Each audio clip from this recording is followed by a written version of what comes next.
बहुत खूबसूरत मुशायरा चल रहा है। जमील भाई बहुत अच्छा पढ़ के गए। मुसलसल कई रातों से थका हुआ आ रहा हूँ। अभी भी 11 बजे कानपुर पहुंचा, फिर किसी तरह यहाँ भाग के पहुंचा। तो बहुत लंबा सा सफर है। सड़क बहुत अच्छी है कानपुर से यहाँ तक की। सफर करो तो पता ही नहीं चलता कि आप सफर कर रहे हो या आखिरी सफर कर रहे हो। तो कुछ ऐसा ही सफर करके मैं भी आपके बीच में पहुंचा हूँ। बहुत थका हुआ हूँ, लेकिन थोड़ा सा आप दुआएं दे देंगे तो इंशाल्लाह कोशिश कर सकूंगा कि कुछ आपको थोड़ी देर बेहतर सुना सकूं। ये लाइट बंद ही रहने दीजिएगा। आइए 4 मिनट से अपनी बात की शुरुआत करता हूँ, वहां तक आपको पहुंचाने की कोशिश करता हूँ जिन चीजों के लिए या तो बहुत बदनाम हूँ या बहुत मशहूर हूँ। कोशिश करता हूँ एक बार आप सबकी दुआएं मिलें। कभी ऐसा नहीं होगा, नहीं ऐसा नहीं होगा। मुद्दों से जहन भटकाने के लिए शगुफे छोड़े जा रहे हैं देश में। मैं 4 मिनट पढ़ता हूँ साहब कि कभी ऐसा नहीं होगा, नहीं ऐसा नहीं होगा। कभी ईमान का कुरान का सौदा नहीं होगा, कभी ईमान का कुरान का सौदा नहीं होगा। हमें तुम कत्ल कर दो शौक से मंजूर है, लेकिन अब तुमको बताइएगा पीछे तक। हमें तुम कत्ल कर दो शौक से मंजूर है, लेकिन शरीयत के किसी मुद्दे पे समझौता नहीं होगा, शरीयत के किसी मुद्दे पे समझौता नहीं होगा, नहीं ऐसा नहीं होगा, कभी ऐसा नहीं होगा। बहुत शुक्रिया। आपने जो बात की है इसमें मेरे बाल बच्चे पल जाएंगे जो भी पैदा नहीं हुए। बस थोड़ा सा आपकी और शिरकत होगी, थोड़ा सा आप और शामिल होंगे, थोड़ा सा आप और दाद देंगे तो मुझे अच्छा लगेगा, क्योंकि आपकी दाद, आपकी तालियां, आपकी दुआएं हमारे लिए वैसे ही है जैसे अमर सिंह के लिए दिया करता। तो थोड़ा सा ठीक ठाक हमसे मिलके रहेंगे तो बेहतर काम चलता रहेगा। तो 4 मिनट पढ़ता हूँ। बहुत अच्छा समय, आप बहुत मोहब्बत से सुन रहे हैं। हक देने की बातें कर रहे हैं साहब कि नहीं अब हक दिया जाए, तलाक तलाक तलाक। मैं पढ़ता हूँ मिसरे, पहुंचिएगा अगर मेरे एहसास तक तो साथ दीजिएगा कि महज़ पीएम नहीं है आप उन मादी लफंगों के। मेरा पेपर मेरी खुददारी बोलती है, अगर सच लगे तो मेरा साथ दीजिएगा। मुझको जालिम का तरफदार नहीं लिख सकते, कम से कम वो मुझे लाचार नहीं लिख सकते। जहां हथेली के लिए बोल रहा हूँ जो सच, उसको इस देश के अखबार नहीं लिख सकते, उसको इस देश के अखबार नहीं लिख सकते। मैं हिम्मत करता हूँ आप मेरी आवाज से आवाज मिलाएंगे तो इंशाल्लाह आवाज वहां तक पहुंचेगी। मैं पढ़ता हूँ साहब कि महज़ पीएम नहीं है आप उन मादी लफंगों के, जरा सा वक्त हिंदुस्तान के अमनो चैन को दीजिए, जरा सा वक्त हिंदुस्तान के अमनो चैन को दीजिए। हमारी औरतों को हक बराबर बात में देना।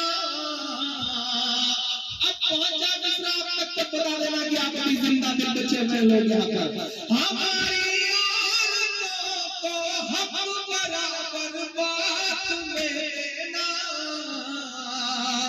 वो हक पहले तो मोदी जी जशोदा बेन को दीजिए। बहुत अच्छा भाई इमरान, जिंदाबाद। वाह, आरिफ साहब ने जो माला डाली है, ऐसे लगा जैसे बिल्कुल आखिरी लम्हा हो, जनाजा निकल रहा और उस पर माला डाली गई है। हालांकि मेरा तो नहीं निकल रहा, लेकिन माला का जनाजा जरूर निकल रहा है। लेकिन फिर भी ये इनकी मोहब्बतें हैं। आरिफ भाई बहुत अच्छे आदमी हैं। तहसीन साहब और ताहिर साहब बड़े समझदार आदमी हैं। इन्होंने मेरे पीछे आरिफ साहब को छोड़ दिया कि किसी भी तरह ले आओ बंदे को। और आरिफ साहब माशाल्लाह इतने बिजनेसमैन आदमी कि इन्हें 5 मिनट में 50 रुपए का काम लेने का हुनर आता है।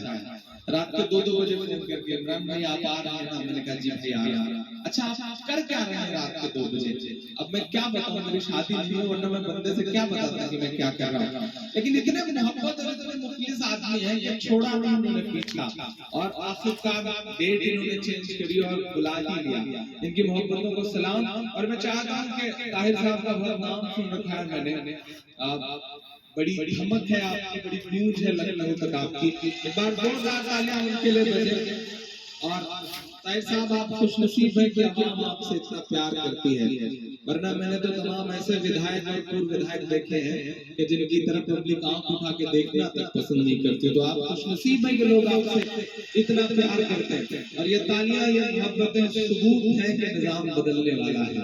आइए मैं पढ़ता हूं और आपसे कि महज पीएम नहीं है आप उन मादी लफंगों के, जरा सा वक्त हिंदुस्तान नौचे को दीजिए। हमारी औरतों को हक बराबर बात में देना, ये हक पहले यशोदा बेन को दीजिए, ये हक पहले तो दीजिए, यशोदा बेन को दीजिए। बहुत शुक्रिया। मीडिया के तमाम साथी बैठे होंगे। 4 चीजें पढ़ता हूँ बिल्कुल ताजा से, नए से। ये लाइट अगर बंद हो सके तो बेहतर है, क्योंकि इससे कीड़े बहुत हो रहे हैं। तो बेहतर होगा कि ये कर दे तो अच्छा रहेगा। 4 चीजें पढ़ता हूँ साहब। एक स्ट्राइक हुई, दुनिया ने, मीडिया ने प्रोपेगेंडा खड़ा किया कि सर्जिकल स्ट्राइक हुई। हालांकि कुछ समझदार लोगों ने उसे सर्जिकल नहीं बल्कि फर्जिकल स्ट्राइक करार दिया। लेकिन मैं उस पर कोई सवाल नहीं खड़ा कर रहा था। मैं तो सिर्फ ये कहता हूं कि 2.5 महीने से, पिछले 2.5 महीने से 29 जवानों को लेकर के एयरफोर्स का एक विमान लापता है। और पिछले 2.5 महीने में हमारे देश ने उनका सुराग तक पता नहीं लगा पाए। हमारा अपना देश 29 जवान 19 जवान उस दिन पूरी में शहीद हुए। 19 मिलिट्री के बेस कैंप में 4 लोग घुस करके हमारे 19 जवानों को मार देते थे। एक बारामूला की सरहद के पार जिंदा पाकिस्तान के कब्जे में है। 2 उस दिन बारामूला में मारे गए हमारे जवान। गिनती जोड़ डालिए और 2014 से पहले के भाषण आपको याद होंगे। मैं 4 मिसरे पढ़ता हूँ। कल दिल्ली में था जामिया के मुशारे में, उनकी छाती पे खड़ा होकर के ये 4 मिसरा पढ़ के आया। यहाँ भी पढ़ता हूँ और आपसे दुआएं मांगता हूँ साहब। कि सरहद पर दहशत गर्दों का कब्जा है, सरहद पर दहशत गर्दों का कब्जा है, मुल्क पे झूठे हमदर्दों का कब्जा है, मुल्क पे झूठे हमदर्दों का कब्जा है। एक बदले 10 सर की उम्मीद न रख। अब जिन्होंने हाथ नहीं खोला उन्हें भी कसम देता हूँ अगले मिसरे पे। एक बदले 10 सर की उम्मीद न रख, दिल्ली तुझ पर नामर्दों का कब्जा है, दिल्ली तुझ पर नामर्दों